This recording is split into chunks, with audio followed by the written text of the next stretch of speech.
वो जो फाइल लेकर ममता बनर्जी निकली आईपैक के ऑफिस से, प्रतीक जैन के दफ्तर से, उस फाइल में क्या था?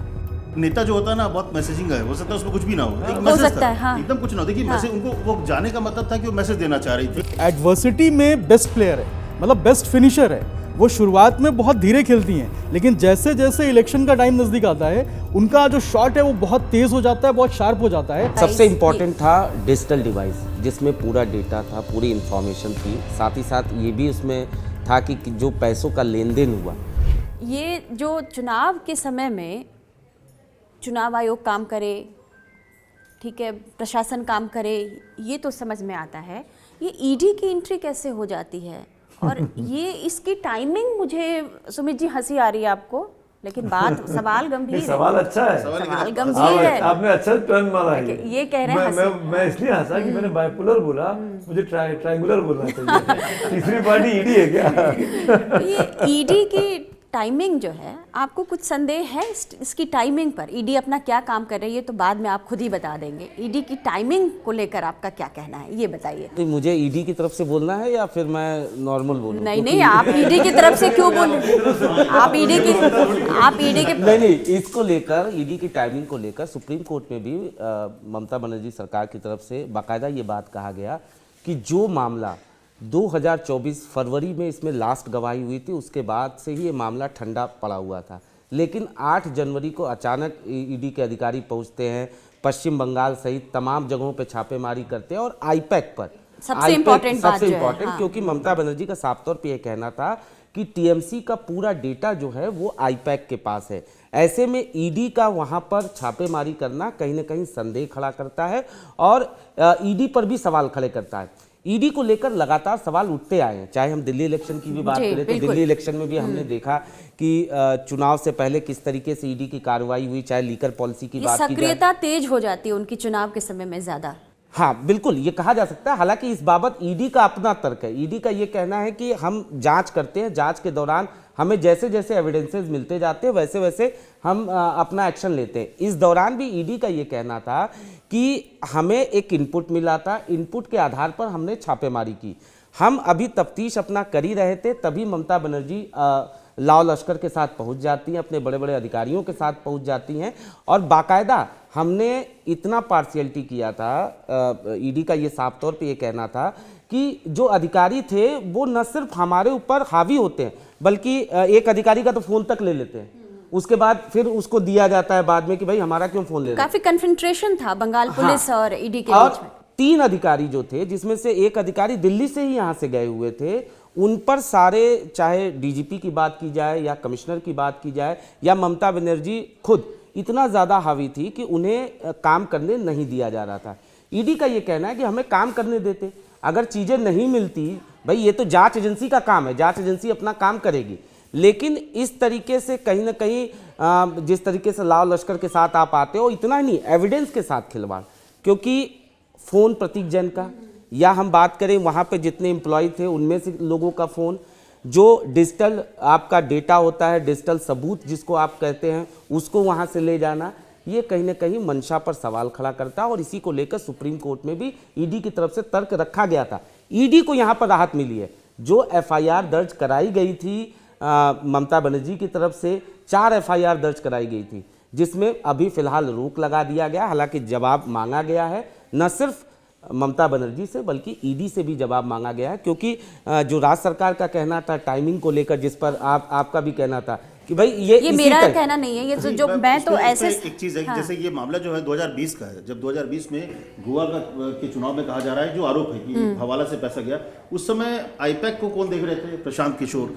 तो क्या प्रशांत किशोर तक पूछताछ जाएगी? क्योंकि भाई उस समय सारा अगर उसको हेड करना था तो ये मुझे लगता है कि और बस प्रशांत किशोर ने 2021 के चुनाव में ममता के कैंपेन संभाला था, फोटो खिंचवाई थी। जब चुनाव जीत गई थी ममता, तो बाहर निकल के प्रशांत किशोर अभिषेक के साथ खड़े होके फोटो खिंचवा रहे थे। जांच जो है, पूछताछ है, वो प्रशांत किशोर तक जाएगी क्या? ऐसा कुछ अधिकारी बता रहे हैं। ये है कि इसमें आप देखिए आईपैक में जो पूरे उसके हेड हैं वो सिर्फ प्रतीक नहीं है, उनके साथ 2 लोग और हैं।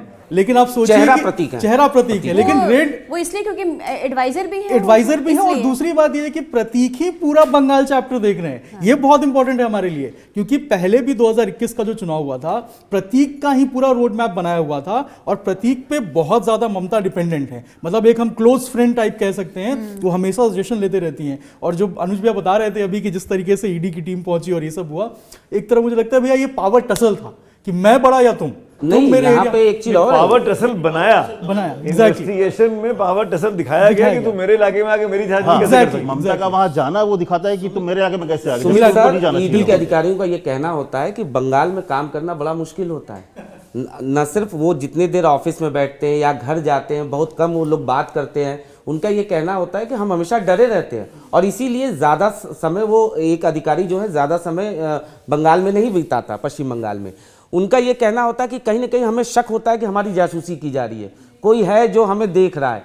तो कहीं ना कहीं ये जो माहौल है वो ममता के, मुझे लगता है कि ये हमेशा होता है अनुज, जिसकी जहाँ पर तूती बोलती है वो वहाँ पर अपना अपर हैंड रखना चाहता है। आप याद करिए जब महाराष्ट्र का चुनाव चल रहा था, महाराष्ट्र की पुलिस कमिश्नर पर तमाम इल्ज़ाम लगे थे, याद करिए, है ना। उस वक्त भी एक कन्फ्रंटेशन की स्थिति आई थी। वो लालू का बिहार के जो डीजीपी थे वो चले गए। तो ये कौन सा, ये सुशांत सिंह वाला मामला था ना, उस वाले मामले में कैसे दो राज्यों की पुलिस आमने परमवीर सिंह कैसे दो राज्यों की एजेंसी आमने सामने थी। झारखंड में भी हुआ, झारखंड में भी हुआ, वही चीज यहाँ दिखाई दे रहा है। यहाँ पर क्या है ना, सीधे सीधे सीएम का इन्वॉल्वमेंट हो जाता है। हाँ। ये जो मेरे भी एक ये ममता की बहुत जो इंटरेस्टिंग जुझारू बात वाली है। नेचर है ना, ममता की एक उसको इस तरह से देखिए कि आज की डेट में जो मुझे लगता है पॉलिटिशियंस में, अपोजिशन के पॉलिटिशियन में थोड़ी शार्प है। वो चीज़ों को मुद्दा बनाना जानती है कि कैसे ये हो सकता था आराम से। वो वहाँ पहुँच के मेरे फाइल ले रहा है, मेरी प्लानिंग ले रहा है, वो उसको दूसरा रंग दे दी। अगर इसमें एक और चीज़ मैं ये बोल रहा था कि एक मेरे ईडी के दोस्त है, उसने बताया कि वहाँ पे जो अधिकारी जाते हैं उनको डर लगता है कि जब आप खाना खाने जा रहे हैं या कहीं जा रहे हैं तो हो सकता है कोई आपसे जानबूझ के टकरा जाए, मामला बन जाए। तो इस तरह की कई चीज़ें होती है और वहाँ पर इसलिए ज़्यादा डर है। मतलब मुझे लगता है कि बाहर में इस तरह का डर नहीं है, बट बंगाल में क्या है कि वो बहुत एग्रेसिव है। ममता बनर्जी बहुत एग्रेसिव है। वो किसी चीज़ को लाइटली नहीं जाने देती कि आप आओ और कुछ करके चले जाओ, ऐसा नहीं है। मैं मुझे हिसाब लगता है बराबर कि रखती हूँ। आप लोग इत्तेफाक रखेंगे कि पहली बार संभवतः, मुझे ऐसा लग रहा है कि कोई ऐसी ईडी की जांच चल रही हो और कोई सीएम इस तरह से वहां पहुंच जाए। मुझे लगता है ये पहला मामला है देश का कि जांच के दौरान ममता बनर्जी जिस तरह से पहुंची। और सबके जहन में एक सवाल, अभिषेक आप वहां यदि थे तो बताइए कि वो जो फाइल लेकर ममता बनर्जी निकली आईपैक के ऑफिस से, प्रतीक जैन के दफ्तर से, वो हरे रंग की फाइल थी। उस फाइल में क्या था, ये बड़ा दिलचस्प है। वो फोल्डर हरे रंग का था, फाइल नहीं है, फोल्डर हरे रंग का है। फोल्डर हरे रंग का, वही जो भी हरे रंग का था। इंटरेस्टिंग, आप उसमें कुछ तो था जो ममता ने लेकर निकली खुद से। देखिए नेता जो होता है ना, बहुत मैसेजिंग है, हो सकता है उसमें कुछ भी ना हो, एक हो मैसेज सकता था, है, हाँ। एकदम कुछ ना हो। देखिए मैसेज उनको, वो जाने का मतलब था कि वो मैसेज देना चाह रही थी कि ऐसे नहीं छोड़ूंगी मैं। तो उसका देखिए, अगर आपको याद हो तो पिछले बार नंदीग्राम में ही उसके पैर में चोट लग गया था। और क्या पूरा इलेक्शन उन्होंने खेला हो गए, प्लास्टर में ही खेला हो गए कर दिया। व्हीलचेयर तो ममता बनर्जी को पता है कि चुनाव में कैसे किस तरफ मोड़ा जाता है, इसलिए इसको बोलते हैं इंटेलिजेंट बुलेट। और बहुत सबसे बड़ी बात यह है कि ममता बनर्जी को बंगाल में जो पॉलिटिशियन और जो राजनीति की समझ रखते हैं, वो कहते हैं कि एडवर्सिटी में बेस्ट प्लेयर है, मतलब बेस्ट फिनिशर है। वो शुरुआत में बहुत धीरे खेलती हैं, लेकिन जैसे जैसे इलेक्शन का टाइम नजदीक आता है, उनका जो शॉट है वो बहुत तेज हो जाता है, बहुत शार्प हो जाता है। और जितनी एडवर्सिटी, जितना प्रेशर आता है, उतना वो ज्यादा निखर के आती हैं। अनुज, आप कह रहे थे कि फाइल से इंपॉर्टेंट वो प्रतीक जैन का फोन और बिल्कुल डिजिटल डिवाइस, सबसे इम्पोर्टेंट था डिजिटल डिवाइस, जिसमें पूरा डेटा था, पूरी इंफॉर्मेशन थी। साथ ही साथ ये भी उसमें था कि जो पैसों का लेन देन हुआ, क्योंकि जाहिर तौर पर जो आरोप थे वो गंभीर आरोप थे। 20 करोड़ रुपया गोवा भेजे गए और वो 20 करोड़ रुपया खपाया कहाँ गया, आईपैक में। कैसे खपाया गया और वो पैसा कैसे, किसका था? वो पैसा निश्चित तौर पर जो कोल स्कैम की बात हो रही है उसके। इसके अलावा सबसे बड़ी इंटरेस्टिंग बात है कि ईडी का ये कहना है कि हमारे पास कई ऐसे एविडेंसेस थे जिसमें ये पता चल रहा था कि किस तरीके से कई और घोटाले के पैसे जो हैं वो आईपैक तक पहुंचाए गए थे।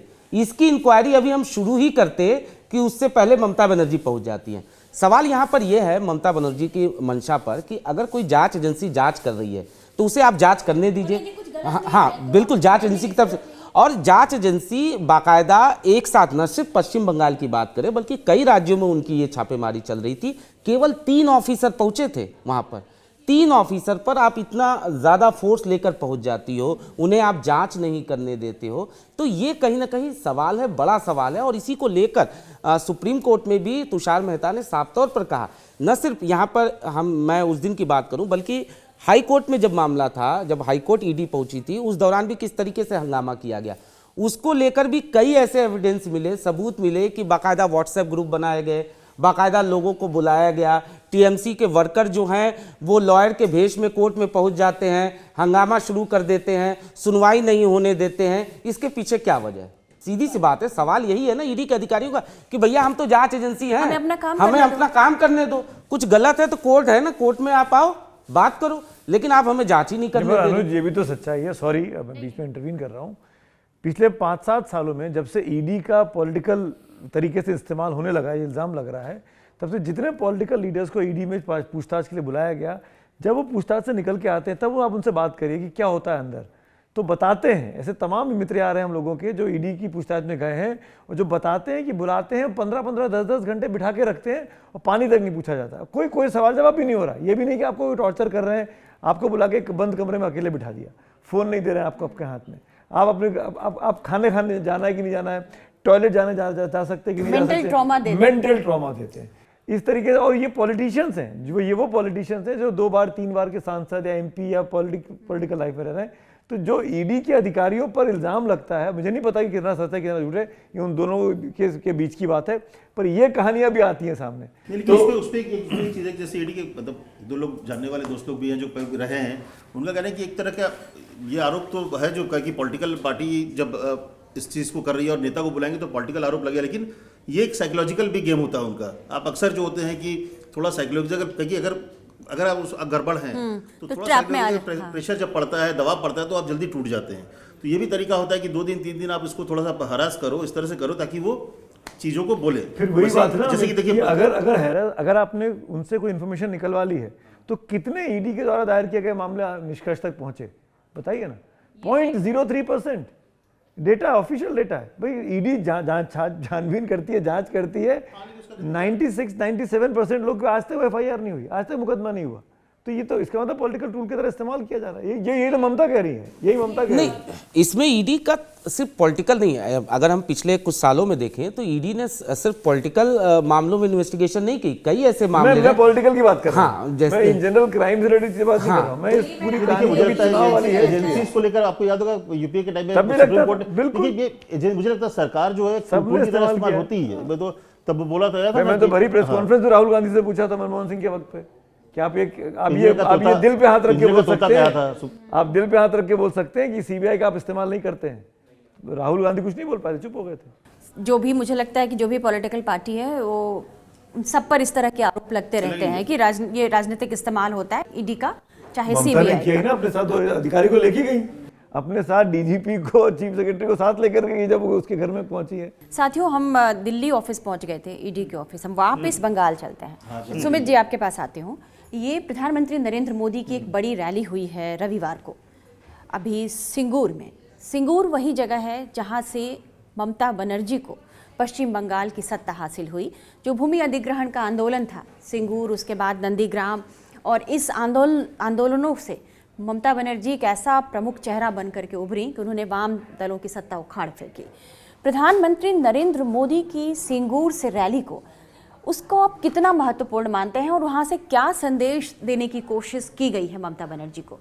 देखिए, सीधे तौर पर जैसे हमने कहा ना कि ये जितनी भी अब तक हमने चर्चा की उसमें कुल मिलाकर अभी तक हम सब ने मिलकर एक बार भी किसी भी कांग्रेस के नेता का नाम नहीं लिया, किसी भी सीपीएम सीपीआई की नेता का नाम नहीं लिया। कहीं है ही नहीं वो इसमें तो दूर तक। पीएम की रैली में भी पूरी तरीके से दीदी छाई हुई थी। दीदी पर उनके एलिगेशन चल रहे थे, दीदी को उनकी सरकार ने कितने खराब काम किए वो पीएम गिना रहे थे, कैसे उनकी सरकार के वक्त में केंद्र की योजना लागू नहीं हो पा रही है वहाँ पर, वो तमाम चीज़ें पीएम ने गिनाई।